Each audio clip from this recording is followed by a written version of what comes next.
श्री लक्ष्मण जी महाराज जनकपुर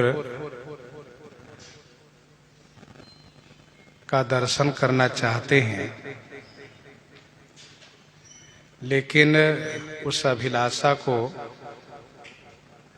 प्रकट न करते हुए मन ही मन मुस्कुराते हैं। श्री राम जी श्री लक्ष्मण जी के मन की गति जान करके बड़े उल्लासित होते हैं, प्रसन्न हो जाते हैं और बड़ी विनम्रता के साथ संकोच पूर्वक मुस्कुराते हुए श्री गुरु जी की आज्ञा पा करके श्री लक्ष्मण जी की जो इच्छा है नगर देखने की, उसको प्रकट करते हैं। साथ साथ अपने लिए भी आज्ञा मांगते हैं कि यदि आपकी आज्ञा मैं प्राप्त करूं तो मैं स्वयं लक्ष्मण जी को नगर दिखा करके ले आऊं। यह सुन करके श्री विश्वामित्र जी महाराज कहते हैं कि हे राघव, आप नीति के पालक हैं, इसलिए आप इस प्रकार से मुझसे आज्ञा लेकर के लक्ष्मण जी को नगर दिखाना चाहते हैं।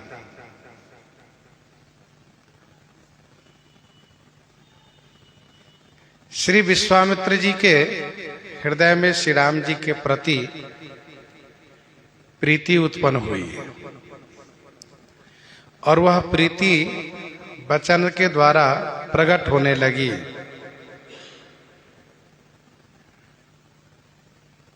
प्रीति उत्पन्न होने का कारण क्या है? तो कहा श्री राम जी की नीति देख करके। यह नीति है कि गुरुजनों की आज्ञा लेकर के तब कोई काम करें, गुरुजनों को प्रसन्न रखें, यह नीति है। धर्म से तो पालक तुम ताता, प्रेम विवश सेवक सुखदाता, प्रेम विवश सेवक सुखदाता।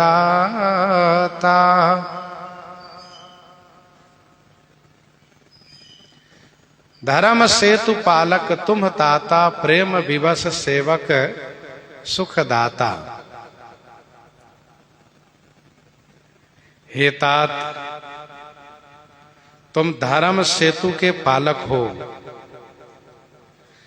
प्रेम विवश अर्थात प्रेम के विशेष बस में रहने वाले हो और सेवक को सुख देने वाले हो, सेवक सुखदाता।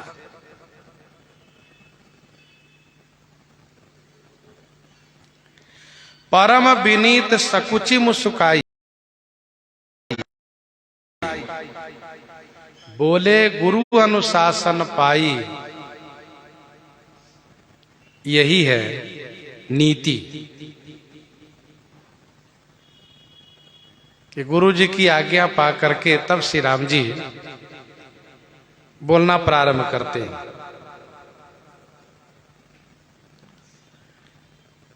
धर्म सेतु के पालक हो आप। धर्म सेतु माने पुल है, जो सभी को भव से पार करने वाला है। धर्म पुलवत है, जो सभी को भव सागर से पार करने वाला है। उस धर्म सेतु के आप रक्षक हो। जौ राउर आय सुमय पावों, यही तो धर्म है। आप धर्म के रक्षक हो।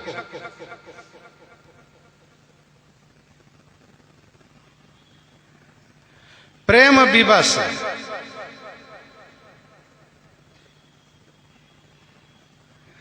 प्रेम के वशीभूत हो आप। लक्ष्मण जी के प्रेम को देखते हुए उनके लिए आप मुझसे पूछ रहे हैं कि आज्ञा हो तो इनको नगर दिखा लाऊं।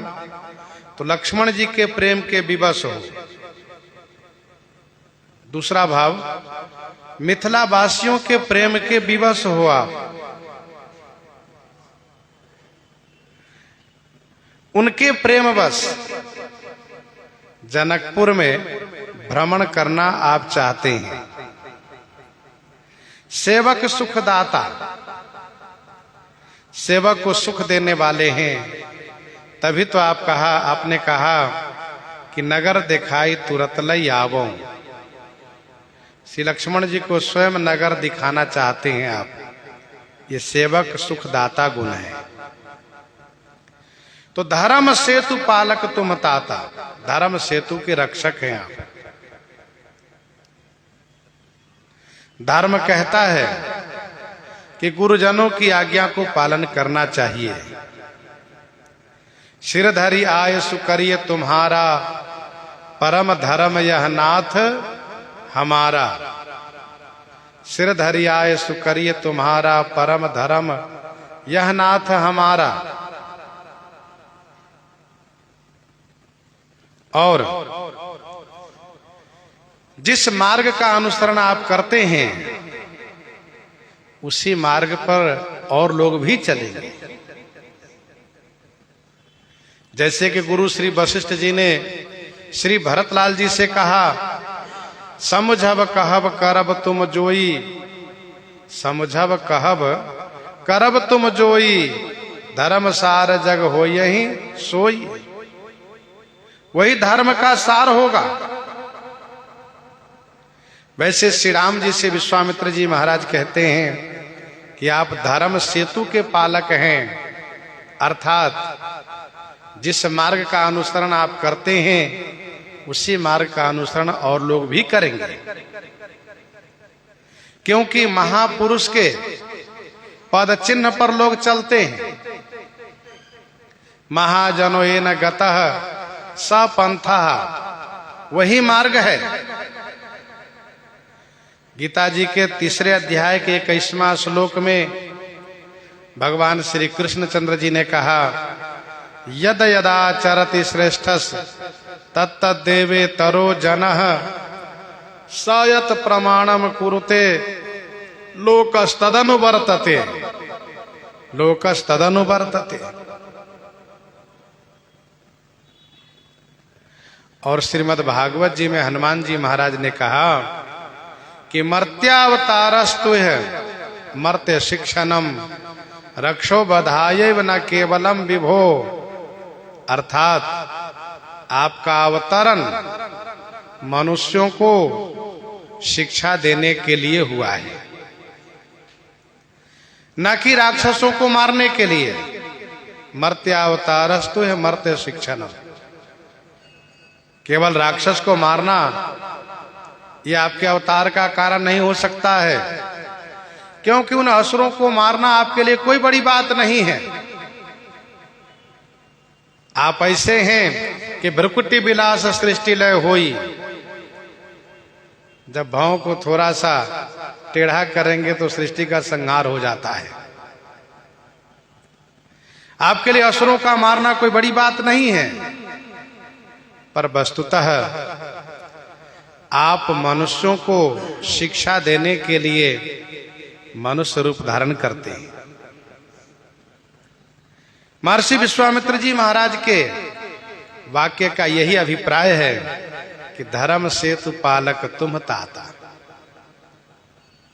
श्री राम जी लोक धर्म के संरक्षक हैं। लोक धर्म क्या होना चाहिए, किस प्रकार से गुरु जी के प्रति, पिताजी के प्रति, माता के प्रति श्रद्धा होनी चाहिए, यह सब आप अपने आचरण से दिखाते हैं।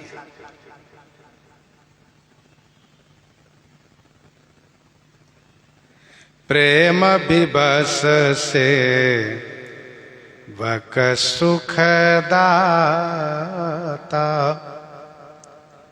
प्रेम के विशेष वश में रहने वाले और सेवक को सुख देने वाले हैं आप। जाई देखिया बहु नगर, सुख निधान दो भाई, करहु सुफल सबके नयन, सुंदर बदन देखाई, सुंदर बदन देखाई। जाई देखिया बहु नगर, सुख निधान दो भाई। सुख के निधान दोनों भाई आप जा करके नगर देख करके आ जाइए। आप जाइए और नगर देख करके आ जाइए। आप अपने सुंदर बदन माने मुखारविंद को दिखा करके सबके नेत्र को सुफल कर दीजिए। करहु सुफल सबके नयन, सुंदर बदन देखाई।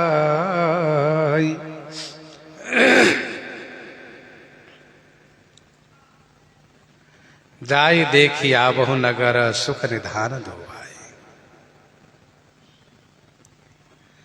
आप दोनों भाई सुख के निधान हैं। सबको सुख देने वाले हैं आप।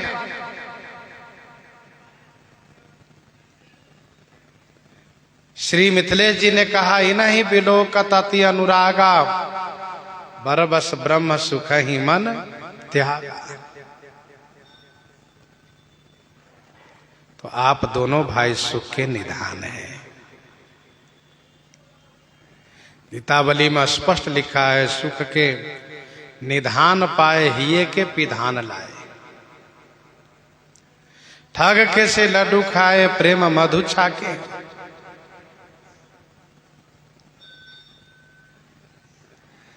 श्री विश्वामित्र जी महाराज श्री राम जी को जाने के लिए आदेश तो दिए, लेकिन साथ साथ आने के लिए भी कह दिए। अर्थात आप दोनों सुख के निधान हैं। जहां जाएंगे वहां तो सबको सुख देंगे, और तब तक के लिए मुझे आपका वियोग हो जाएगा। इसीलिए आप जाइए। और फिर कहा, देख ही आवो, देख करके आ जाइए। फिर श्री विश्वामित्र जी को लगा, मैंने कहा कि जाकर के देख कर आ जाइए, ऐसा न हो कि गए और घूम के तो चले आए। तब इन्होंने कहा नगर, कहा कि नगर देख करके आइए। जाई देखी आबहु नगर। वैसे आबहु शब्द नगर के बाद होना चाहिए था, लेकिन आदेश देने में श्री विश्वामित्र जी का हृदय वियोग समझ कर करके विह्वल हो उठा। इसीलिए इन्होंने कहा, जाई देखी आबहु नगर, सुख निधान दो भाई। आप दोनों भाई सुख के निधान है। ध्यान दीजिएगा, सुख के निधान दोनों भाई तो है ही, परंतु श्री विश्वामित्र जी का एक इशारा और भी है कि यह नगर भी सुख के निधान है। यह नगर भी सुख के निधान है। इसीलिए सुख निधान शब्द दोनों तरफ लगाना चाहिए। सुख निधान नगर को, सुख निधान दोनों भाई देख करके आ जाइए। अब ये नगर सुख के निधान कैसे हो सकता है? इसका उत्तर यह है कि यह नगर आप दोनों के ससुराल बनने वाला है, और आप दोनों ही नहीं बल्कि आप चारों भाइयों का ससुराल बनने वाला है। और यह नगर आपके लिए सुख निधान तो है ही, पर साथ साथ संपूर्ण अयोध्या वासियों के लिए सुख निधान है। सबको सुख प्राप्त होगा इस नगर से। इसीलिए महर्षि ने कहा कि सुख निधान नगर को, सुख निधान आप दोनों देख करके आ जाइए।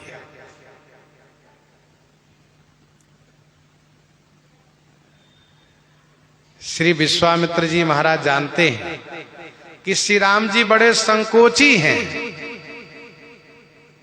इसलिए श्री राम जी के लिए भी आदेश दिए कि राघव, आप अपना सुंदर बदन दिखा करके सबके नेत्र को सुफल करिएगा। ऐसा न हो कि आप सिर झुकाए हुए घूम के चले आइएगा। आप अपना सुंदर मुखार बिंद भी सबको दिखाइएगा और स्वयं नगर को देखिएगा। जब आप नगर देखेंगे तो लोग आपको देखेंगे। गोस्वामी जी महाराज कहते हैं कि श्री राम जी के दर्शन से ही तो नेत्र सुफल होता है।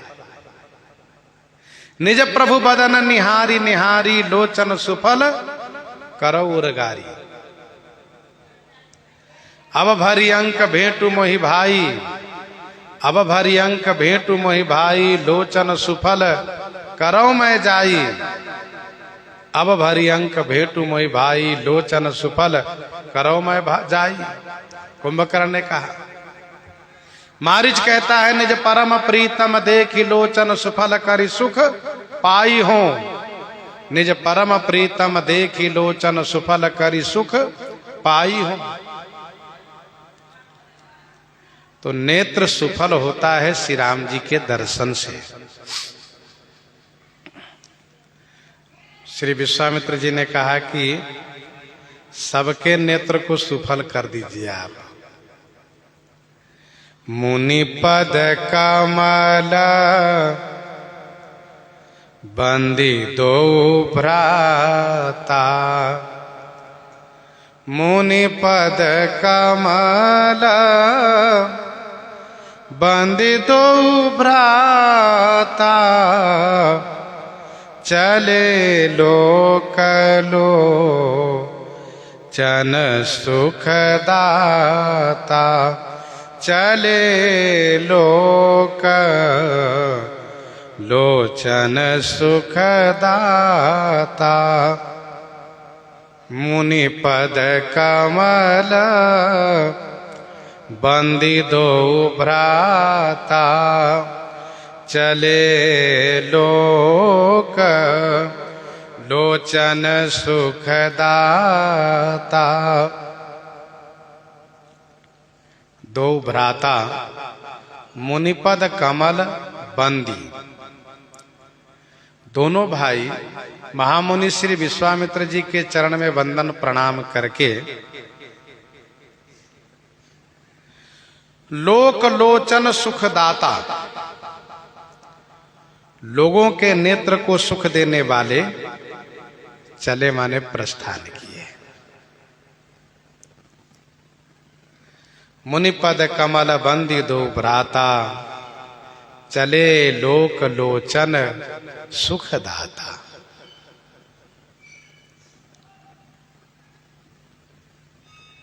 दोनों भाई श्री विश्वामित्र जी के चरण कमल में वंदन प्रणाम किए और फिर लोक माने प्राणी मात्र के नेत्र को सुख देने वाले लोके जने भुवने इत्यमरः, लोके जने भुवने इत्यमरः। लोक का अर्थ भुवन भी होता है, 14 भुवन, तीनों लोक, और लोक का अर्थ प्राणी से भी होता है। लोके जने भुवने इत्यमरः। तो महामुनि ने कहा कि आप जाकर के सबके नेत्र को सुफल कीजिए। तो श्री राम जी सभी के नेत्र को सुख देने वाले मुनि के चरण में वंदन प्रणाम करके चले।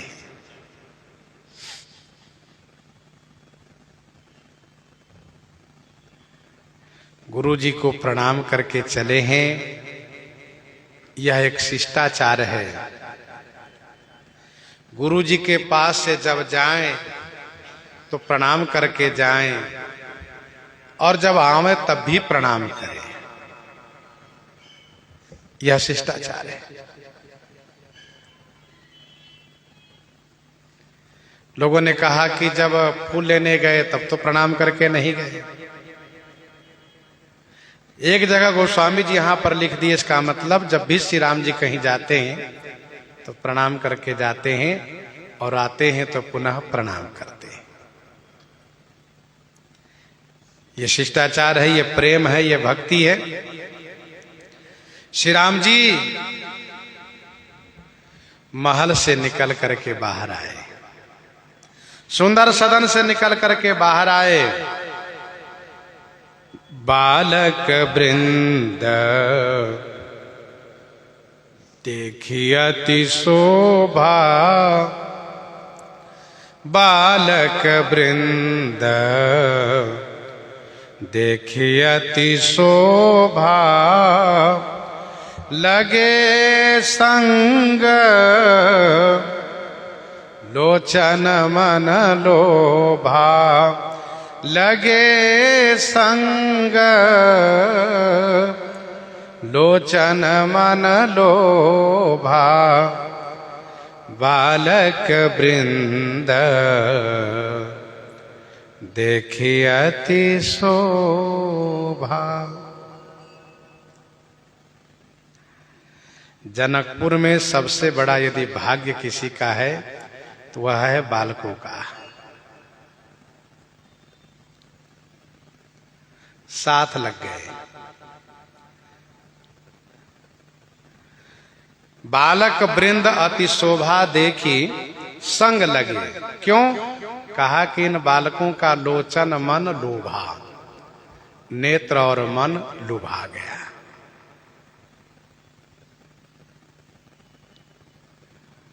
बालक वृंद देखी अति शोभा।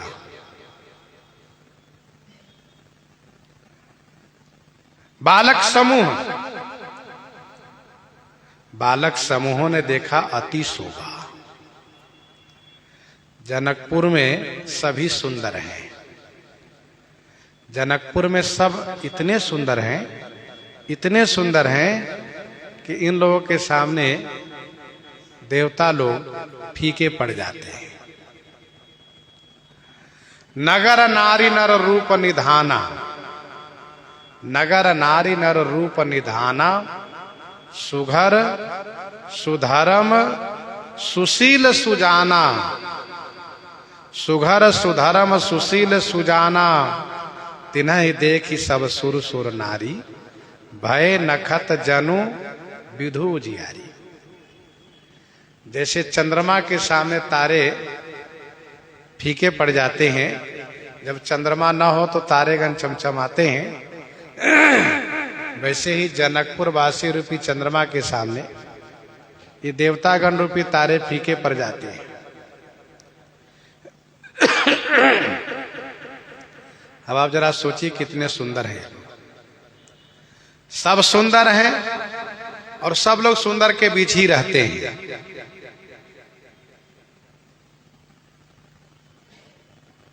लेकिन श्री राम जी लक्ष्मण जी इन दोनों भाइयों को बालकों ने देखा तो बालकों ने इस बात को अनुभव किया कि अति शोभा है। अति अर्थात इससे आगे कोई शब्द नहीं है, अति शोभा है। इसीलिए सभी बालकों के मन और नेत्र इनके साथ लग गए, मन और नेत्र लग गए। मन और नेत्र ये दोनों हमारे शरीर में प्रबल इंद्रिय है। मन और नेत्र दोनों प्रबल इंद्रिय है। मन सो और महीप नहीं दृग सो नहीं दीवान, मन सो और महीप नहीं दृग सो नहीं दीवान, दृग दीवान जही आदरे मन तेहि हाथ बिकान, दृग दीवान जही आदरे मन तेहि हाथ बिकान।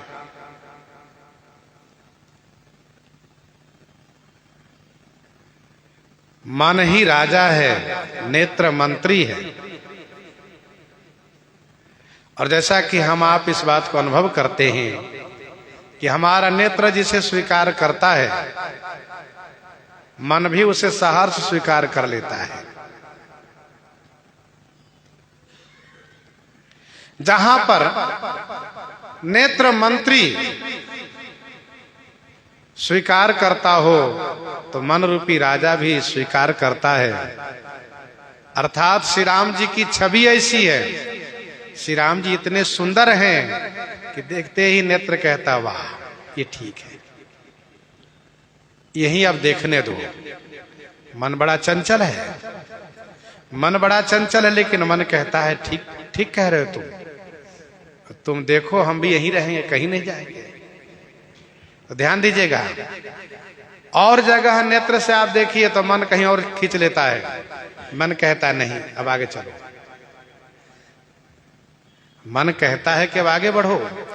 लेकिन श्री राम जी की छवि के सामने, इनके सौंदर्य के सामने मन कहता है ठीक है यहीं रहो।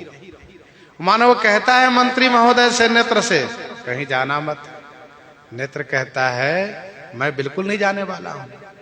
मन कहता है तो बहुत अच्छी बात, हम भी नहीं जाने वाले हैं। अब जब दोनों यहां लग गए तो फिर और इंद्रियां ऐसी कोई सक्षम नहीं है, सबल नहीं है जो यहां से हट जाए। इसीलिए हम लोग साधना में इस बात को समझने का प्रयास करते हैं कि नेत्र को भी नियंत्रित करें, मन को नियंत्रित करें। नेत्र अनुशासित हो, नेत्र को स्थिर करेंगे तब जाकर के मन को स्थिर कर पाएंगे। मन को स्थिर करेंगे तो श्री राम जी में मन और नेत्र दोनों स्थिर हो जाते हैं। लगे संग लोचन मन लोभा। ये बालक लोग हैं, खेल रहे थे। इन लोगों ने भी सुन रखा है। जैसे नगर में सभी को सूचना मिल गई है, वैसे बालकों को भी सूचना मिल गई। बालक लोग भी सुन चुके हैं। सबको सूचना मिली कैसे? तो जो श्री जनक जी महाराज के साथ में गए थे, संग सचिव सुचि भूरी भट्ट भूसुर बर गुरु ज्ञाति, इन सभी ने आकर के अपने अपने घर में चर्चा कर दी है। अच्छा, ये चर्चा भी इतनी सुखद है कि जिनसे चर्चा की जाती है उनका मन भी नहीं मानता है बिना दूसरे से चर्चा किए। तो उन लोगों ने अपने अपने घर में कहा, अब घर के लोगों ने पड़ोसी से कहा, पड़ोसी ने उनसे पड़ोसी से कहा। इस प्रकार से कुछ ही क्षण में पूरे नगर में बात फैल गई है। बालकों को यह जान करके खुशी हुई है कि राजकुमार बालक ही है। 15 वर्ष के हैं तो बालक ही तो है। ये खेलने और खाने वाला समय है, अवस्था है वो। बालकों को बड़ी खुशी हुई है, इसलिए सब बालक वहां पहुंच गए, सुंदर सदन के आसपास पहुंचे हुए हैं। जैसे श्री राम जी निकले वैसे तुरंत सब साथ लग गए। और अध्यात्म दृष्टि से यदि हम विचार करें, अध्यात्म दृष्टि से विचार करें तो बालक का मतलब ना समझ है, न इनमें ज्ञान है, न वैराग्य है, न भक्ति है, कोई साधना नहीं है, बालक है, अभी बालक हैं, ना समझ है, अभी अज्ञानी है। लेकिन श्री राम जी के सौंदर्य पर विमोहित होकर के साथ लग गए, तो श्री राम जी इन सब से बहुत प्रेम करने लगे। और श्री राम जी को बालक कुछ ज्यादा प्रिय लगते हैं, श्री राम जी को बालक कुछ ज्यादा प्रिय लगते हैं। कहिए कैसे? तो मोरे प्रौढ़ तनय समज्ञानी, मोरे प्रौढ़ तनय समज्ञानी, बालक सुत सम दास अमानी, बालक सुत सम दास अमानी। मोरे प्रौढ़ तनय समज्ञानी, बालक सुत सम दास अमानी। तो ये जो अमानी दास हैं, ये बालक सुत के समान है राम जी के लिए। तो ये बालक श्री राम जी को बहुत प्रिय लगने लगे। ज्ञानी बड़े पुत्र हैं और जो भक्त हैं, दास हैं, ये छोटे पुत्र हैं।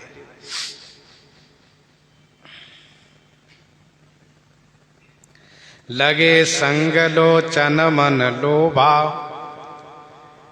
अब गोस्वामी जी महाराज श्री राम जी के स्वरूप को वर्णन करते हैं। पीत बसन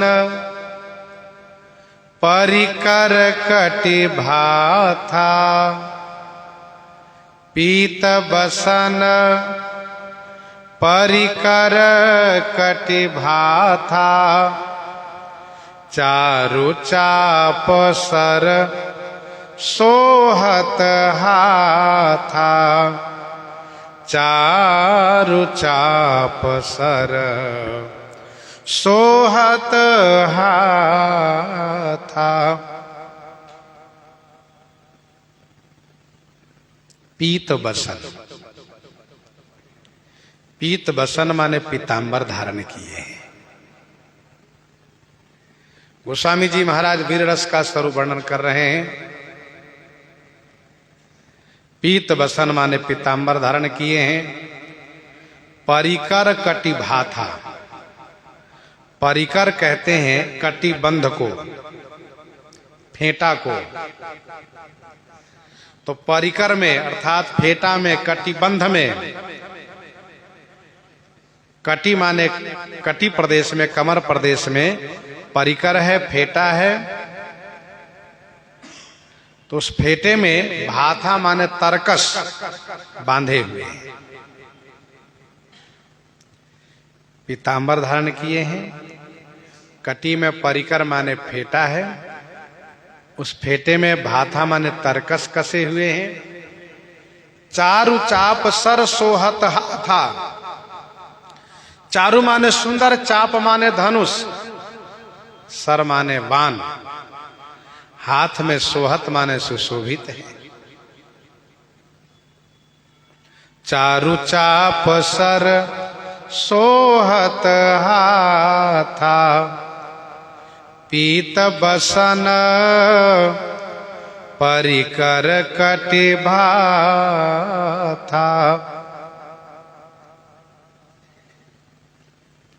श्री राम जी पीतांबर हमेशा धारण करते हैं। कटिपट पीत कसे बर भाथा, पीत पुनीत मनोहर धोती।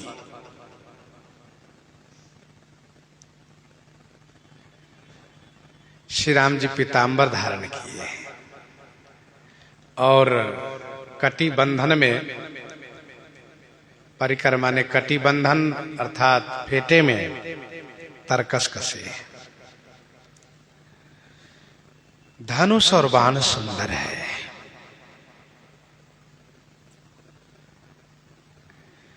सुंदर इसलिए है कि इस धनुष बाण से जो मरता है उसको मुक्ति मिलती है।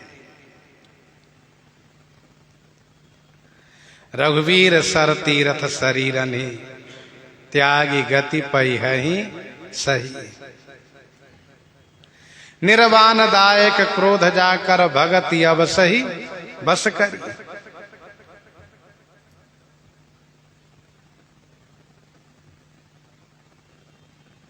हाथ में सुंदर धनुष बांध लिए हुए हैं।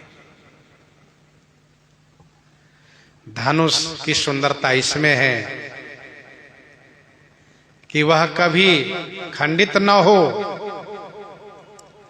बाण की सुंदरता इसमें है कि वह कभी व्यर्थ न जाए। तरकस की सुंदरता इसी में है कि वह कभी खाली न हो।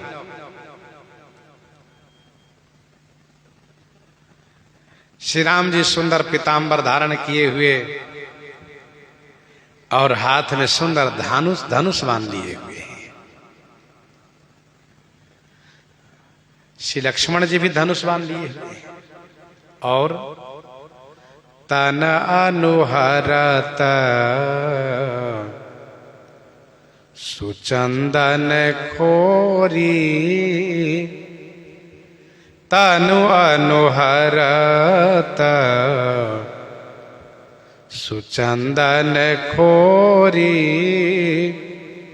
श्यामल गौर मनोहर जोरी। श्यामल गौर मनोहर जोरी। तन अनुहरत सुचंदन खोरी।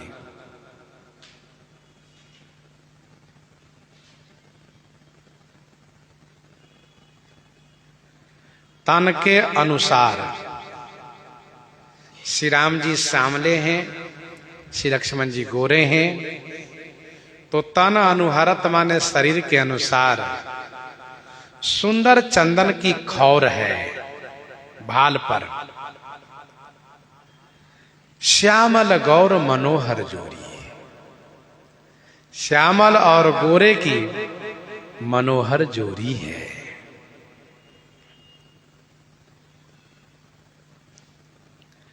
तन अनुहरत सुचंदन खोरी।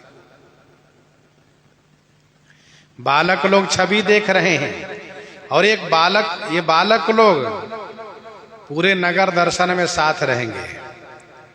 बाकी लोग सामने होंगे और फिर चले जाएंगे। सामने होंगे और आगे बढ़ नहीं पाएंगे, लेकिन बालक लोग हमेशा साथ रहेंगे जब तक नगर दर्शन होगा। बालक लोग दर्शन कर रहे हैं, देख रहे हैं।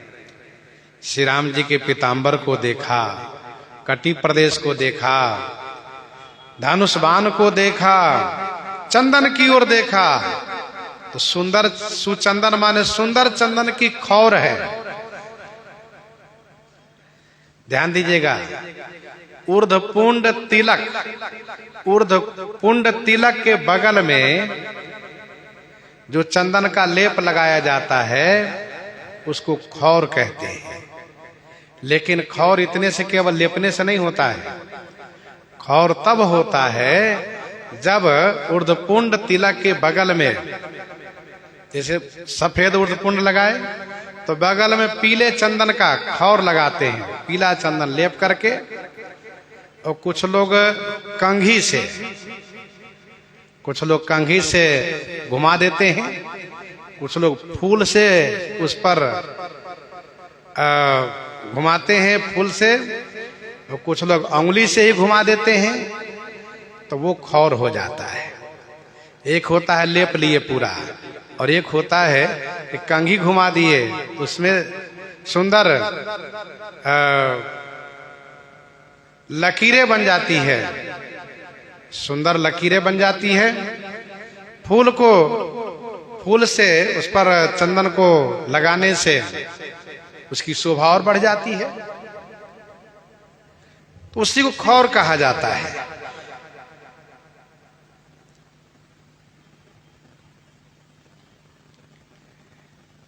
तन अनुहरत सुचंदन खोरी।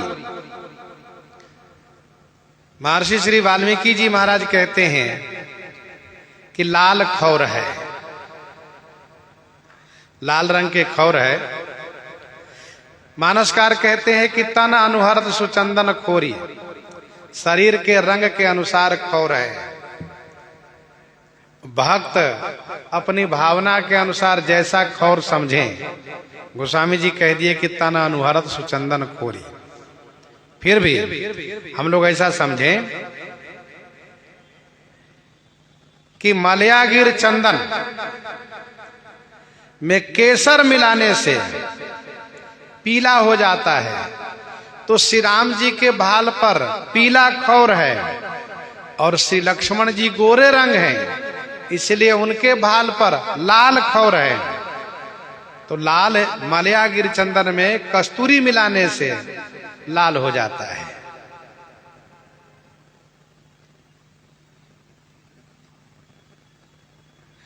तन अनुहरत सुचंदन खोरी।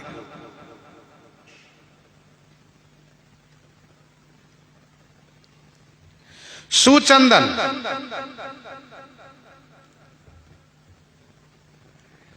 अर्थात जो सुंदर चंदन है,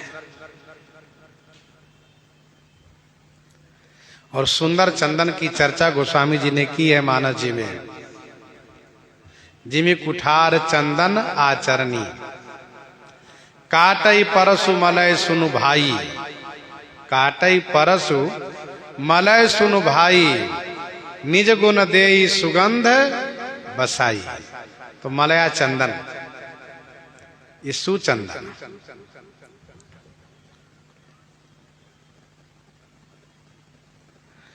श्यामल गौर मनोहर जोरी। श्यामल गौर मनोहर जोरी। के हरि कंधर बाहु विशाला। के हरि कंधर बाहु विशाला। उर अति रुचिर नागमणि माला। उर अति रुचिर नागमणि माला। के हरि कंधर बाहु विशाला।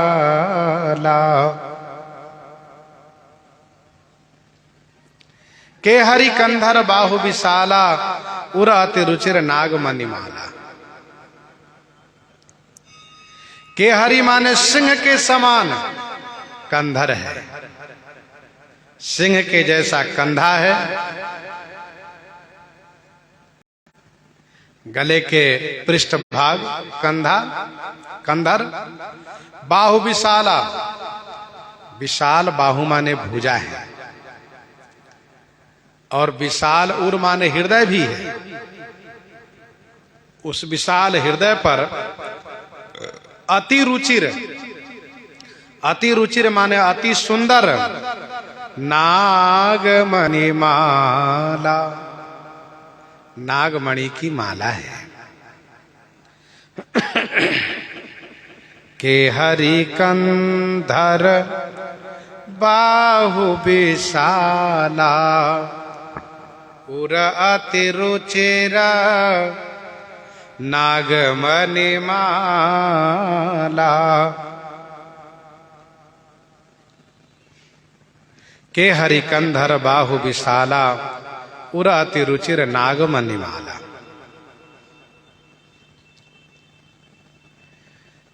कंधे को सिंह से अथवा वृषभ माने बैल से उपमित किया जाता है। के हरि कंधर वृषभ कंध के हरि ठबनी।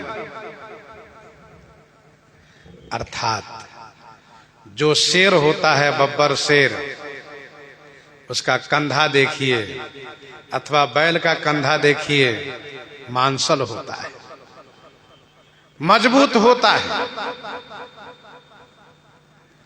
श्री राम जी का कंधा सिंह जैसा है।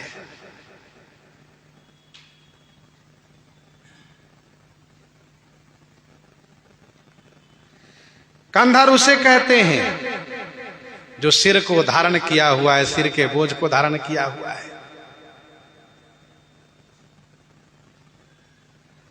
विशाल भुजा है।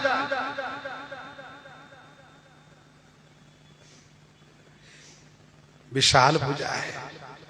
आजानु भुज सर चाप धर संग्राम जित खरदूषण। गीतावली उत्तरकांड 13 पद में गोस्वामी जी ने लिखा। गीतावली उत्तरकांड 13 पद में गोस्वामी जी महाराज ने कहा, सुमिरत श्री रघुवीर की बाहें, सुमिरत श्री रघुवीर की बाहें, होत सुगम भव उदधि अगम यति, को उतरत को लांघत थाए। सुमिरत श्री रघुवीर की बाहें। श्री राम जी की भुजा स्मरण करने से भवसागर पार करना आसान हो जाता है। अति अगम भवसागर पार करना सुगम हो जाता है। को उतरत को लांघत था।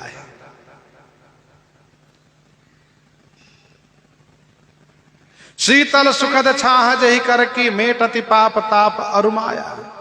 तुलसीदास तही कर सरोज की चाहत, तुलसीदास छाया।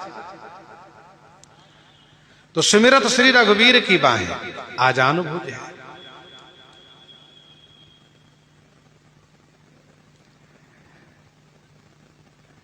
आगे गोस्वामी जी महाराज कहेंगे, शंकर चाप जहाज, सागर रघुबर बाहुबल, बूढ़स सकल समाज, चढ़ा जो प्रथम ही मोह बसा। तो बड़ी लंबी भुजा है।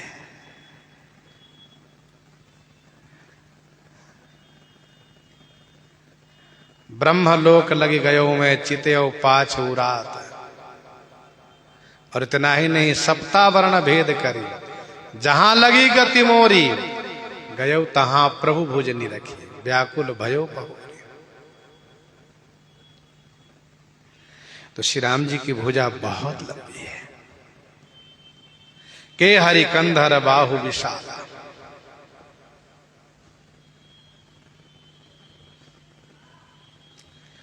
उरा तिरुचिर नागमणि माला। ये विशाल शब्द जो है ना, बाहु और उर दोनों में लगाना चाहिए, दोनों में इसका प्रयोग करना चाहिए। विशाल भुजा है, विशाल हृदय है, और उस विशाल हृदय पर सुंदर नागमणि की माला है।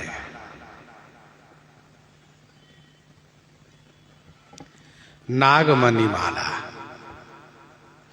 नाग का अर्थ होता है सर्प। सर छाड़ई होई लागई नागा। नाग का अर्थ हाथी भी होता है। सुमन माल जिमि कंठते गिरतन जानेऊ नाग। तो नागमणि से सर्पमणि, नागमणि से गजमुक्ता मणि, और नागमणि पर्वत मणि को भी कहा जाता है। पर्वत से जो मणि निकलती है उसको भी नागमणि कहा जाता है।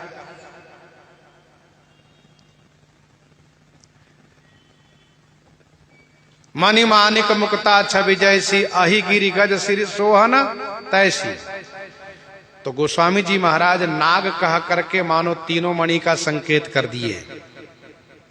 नागमणि माने सर्पमणि, गजमुक्ता मणि, पर्वत मणि, इन तीनों मणि के हार है, तीनों मणि द्वारा निर्मित माला है।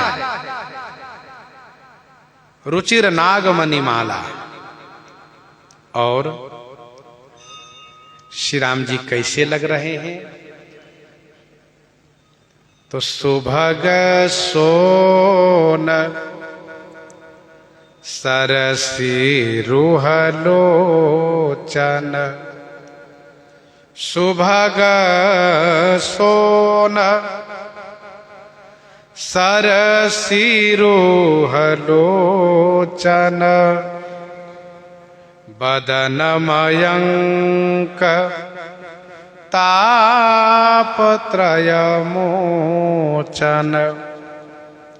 बदन मयंक तापत्रयमोचन, सुभग सोन सरसी रुहलोचन, सुभग सोन सरसीरुह लोचन, बदन मयंक तापत्रय मोचन।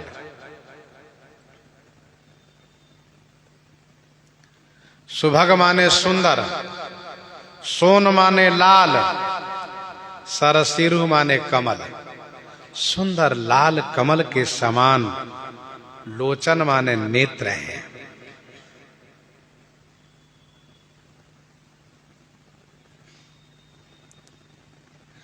बदन मयंक तापत्रय मोचन, बदन माने जो मुख है वह त्रय ताप को मोचन माने छुड़ाने वाला है, तीनों ताप को नष्ट करने वाला है। सुभग सोन सरसी रुह लोचन, सुंदर लाल कमल के समान राजीव नयन है श्री राम जी। इनका मुख चंद्रमा के समान है जो तीनों ताप को नष्ट करने वाला है।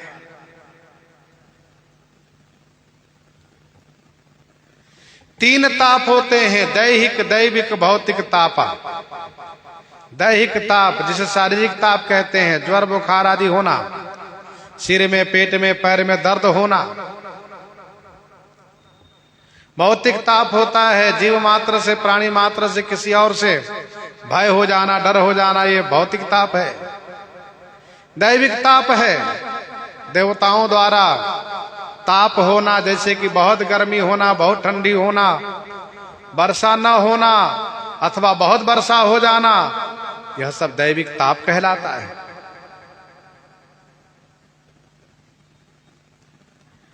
श्री राम जी का मुख चंद्र तीनों ताप को मिटाने वाला है।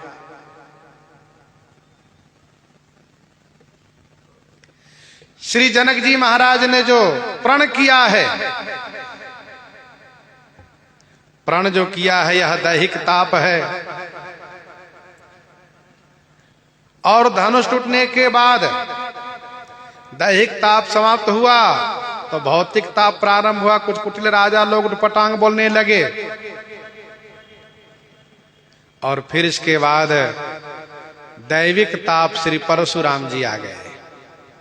श्री राम जी दैहिक दैविक भौतिक तीनों ताप को समन किए, तीनों ताप को समन किए श्री राम जी।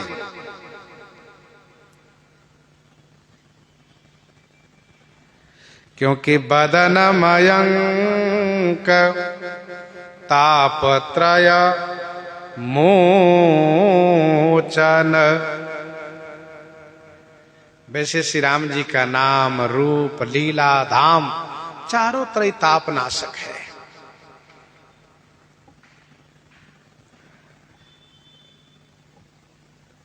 जासु नाम त्रैताप न सावन, जासु नाम त्रैताप न सावन, सोई प्रभु प्रकट समुझ जिए रावण।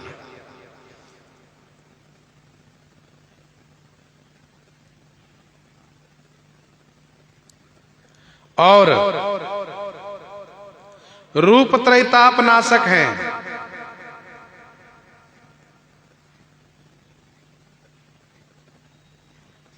श्याम लगात सर सीरु,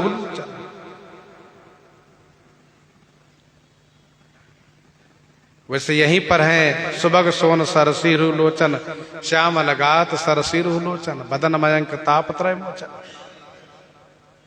लीला त्रैताप नाशक हैं, त्रिविध ताप त्रासक तिमुहानी। त्रिविध ताप त्रासक तिमुहानी। धाम त्रैताप नाशक हैं, उन्हीं देखो अवधपुरी अति पावन, त्रिविध ताप भवदाप नसावन।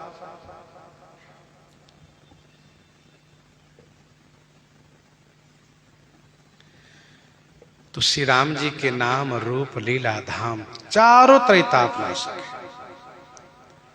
कानन ही कनक फूल छवि देहि, कानन ही कनक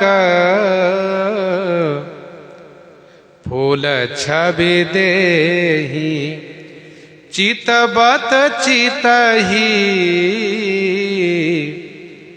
चोरी जनु लेहि।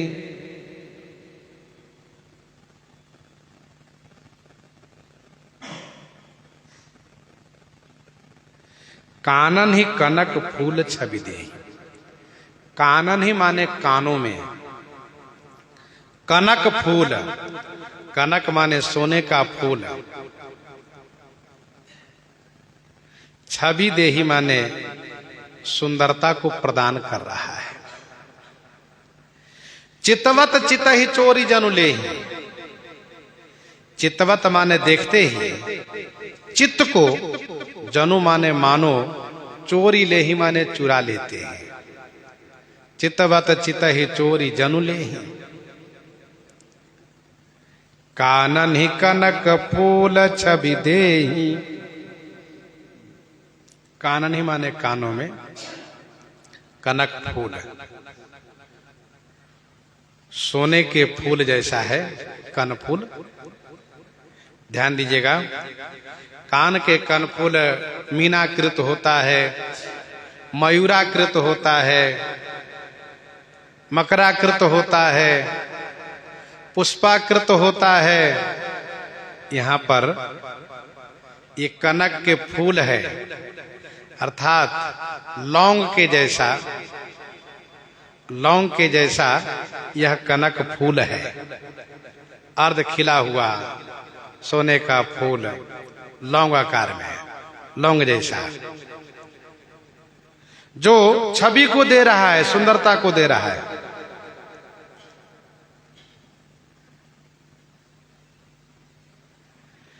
दर्शक जैसे श्री राम जी को देखता है, उनके चित्त को श्री राम जी तुरंत चुरा लेते हैं। चितवत चितहि चोरी जनु लेहि। तो कानन ही माने कानों में, कनक फूल छवि को दे रहा है। दूसरा इसका अर्थ यूं समझना चाहिए, कानन ही माने कान रूपी वन में, कानन ही माने कान रूपी वन में, कनक फूल माने, कनक माने धतूरे का फूल, धतूरे का फूल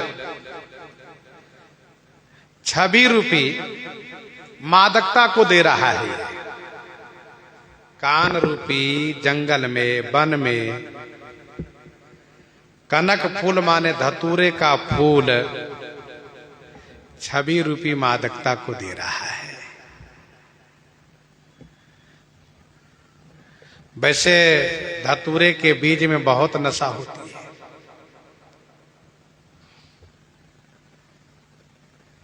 तो मानो श्री राम जी कान में कनफूल क्या धारण कर रखे हैं, मानो वह नशा धारण कर रखे हैं, जिसको ग्रहण करते ही लोग उन्मत्त हो जाते हैं और उनका चित्तहरण हो जाता है। एक नयन मग छवि उरानी, चितवत चितहि चोरी जनु लेहि। कैसे? तो कहा एक नयन मग छवि उरानी, वो ही शिथिल तन मन बर बानी।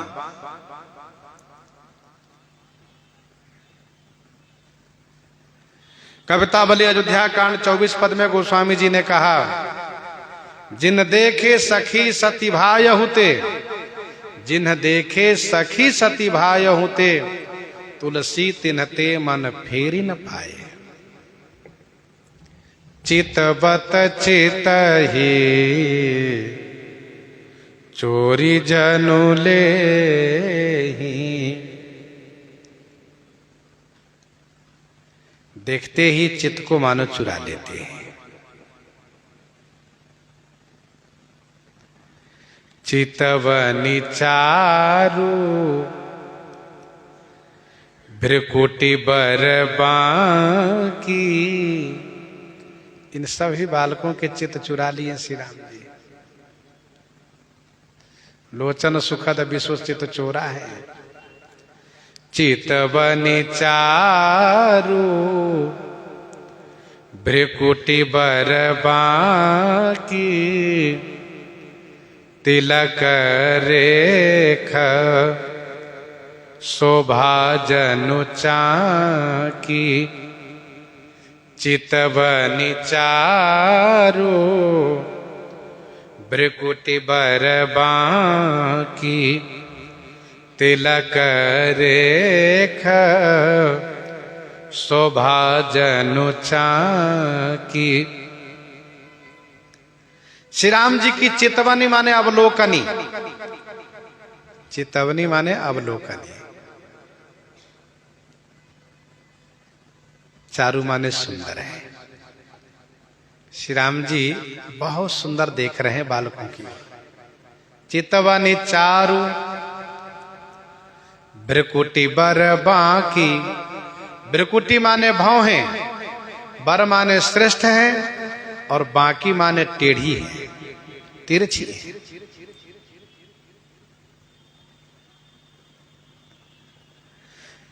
तिलक रेख शोभा जनु चाकी।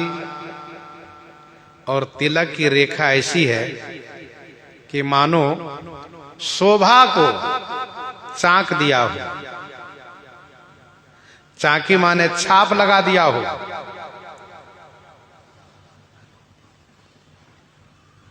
चितवनी चारु। श्री राम जी की चितवनी बहुत सुंदर है और भौहें श्रेष्ठ टेढ़ी है। बरवे रामायण 9 में गोस्वामी जी कहते हैं, बरवे रामायण 9 में भाल तिलक सर सोहत भौह कमान। बाल तिलक सर सोहत भौह कमान। तिलक की रेखा ये बाण है और भौहें धनुष है।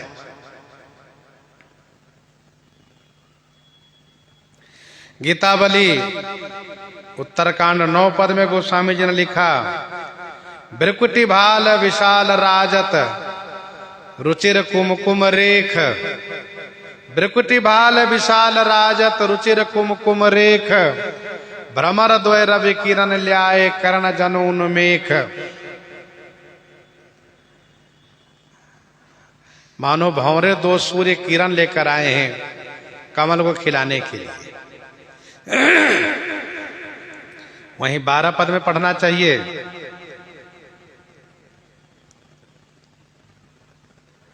बाल विशाल विशाल। ये भाल विशाल विराजत, सुंदर तिलक की रेखा सुशोभित है। तो तिलक रेख शोभा जनु चाकी।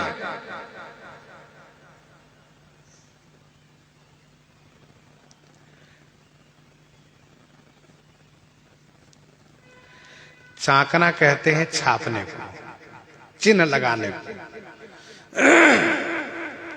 जैसे किसान खलिहान में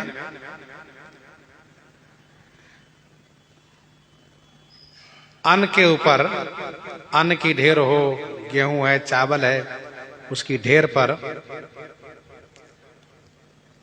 राखी से अथवा चूने से चाकते हैं, चिन्हित कर देते हैं। यदि कोई उसमें से लेता हो तो पता चल जाएगा कि इसमें से उठा ले गए लोग, चोरी हो गई।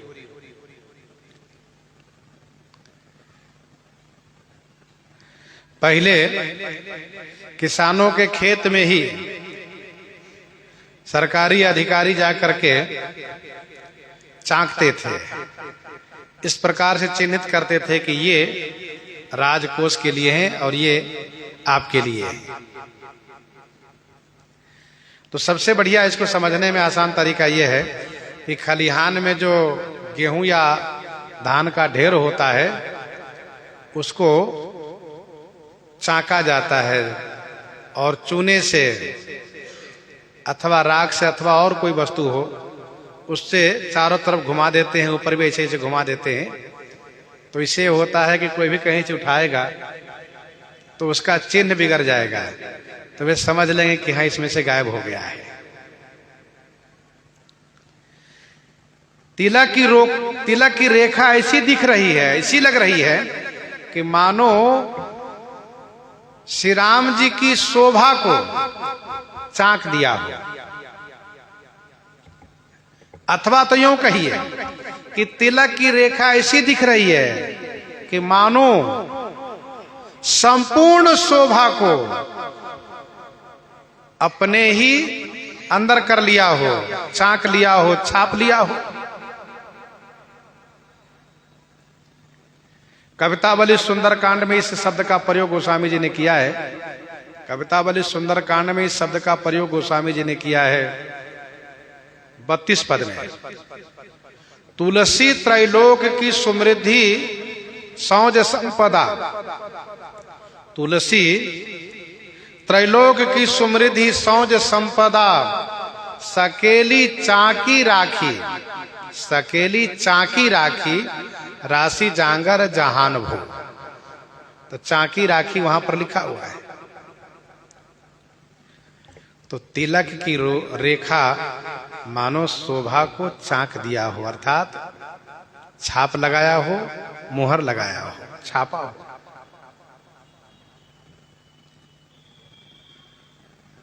रुचिर चौतनी सुभग सिरा, मेचक कुंचित केश, नख सिख सुंदर बंधु दो, शोभा सकल सुदेश, शोभा सकल सुदेश। रुचिर चौतनी सुभग सिर, सुभग माने सुंदर सिर पर, रुचिर माने सुंदर चौतनी है, चौतनी माने चौगसिया टोपी है। मेचक कुंचित केस, मेचक माने काले और कुंचित माने घुंघराले केस है, काले और घुंघराले केस हैं। नख सिख सुंदर बंधु दो, शोभा सकल सुदेश। नख से शिखा पर्यंत, नख से शिखा पर्यंत दो बंधु माने दोनों भाई बड़े सुंदर हैं। और शोभा सकल सुदेश, शोभा सकल सुदेश, सुदेश माने सुंदर अंग रूपी देश, सुदेश माने सुंदर अंग रूपी देश में समस्त शोभा है। रुचिर चौतनी सुभग सिरा, मेचक कुंचित केश, नख सिख सुंदर बंधु दो, शोभा सकल सुदेश।